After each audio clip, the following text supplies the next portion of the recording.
Law enforcement sources now tell us that Dzhokhar Tsarnaev has indicated that he and his brother acted alone in the attack.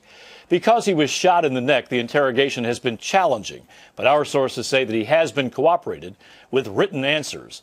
Today, prosecutors needed to convince a magistrate there was enough evidence to charge Tsarnaev, so they filed a sworn affidavit revealing new details. At 2:38 last Monday afternoon, 11 minutes before the first explosion, the Tsarnaev brothers were spotted walking, each with a knapsack, as they turned onto Boylston Street where the marathon was being held. 3 minutes later, they stopped and stood together for 1 minute. Then they split up. Tamerlan Tsarnaev headed towards the finish line. His younger brother Dzhokhar blended in with the crowd of spectators near the Forum restaurant.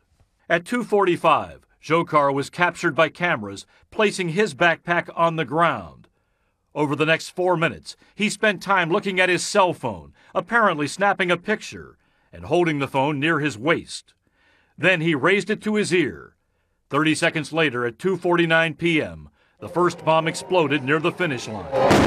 The affidavit noted virtually every head turns and stares in that direction in apparent bewilderment and alarm. Dzhokhar appears calm. The tapes and still photos show he left his knapsack on the ground and moved calmly but rapidly away. 10 seconds later, the second bomb exploded at that very spot. The FBI affidavit also provides new details about Friday's tense manhunt and capture. Around midnight Thursday, a gunman approached the driver of a Mercedes SUV in Cambridge, Massachusetts. The gunman asked, "Did you hear about the Boston explosion?" "I did that." He then commandeered the car, took the driver hostage, then stopped to pick up a second person.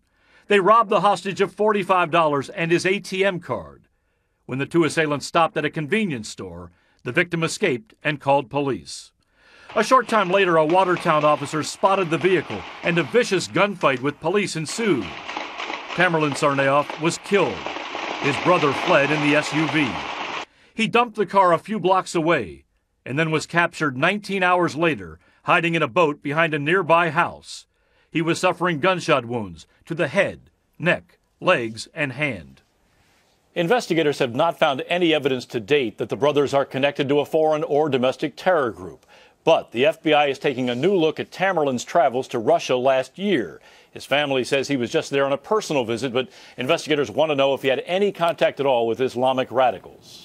Bob, we now know that the Russian government back in 2011 asked the FBI to investigate the older brother, Tamerlan, to see if he had any connections to Islamic militants. What did the FBI do back in 2011? Well, Scott, the Russians were worried that he might have some terror ties, so the FBI did their due diligence. They investigated the case. They looked at the background files. They talked to Tamerlan, interviewed his family, and in the end, they did not find any kind of derogatory information. They reported that back to Russia. They asked Russia if there was any other leads to follow up. They never heard back from the Russians, Scott. Bob, thanks very much.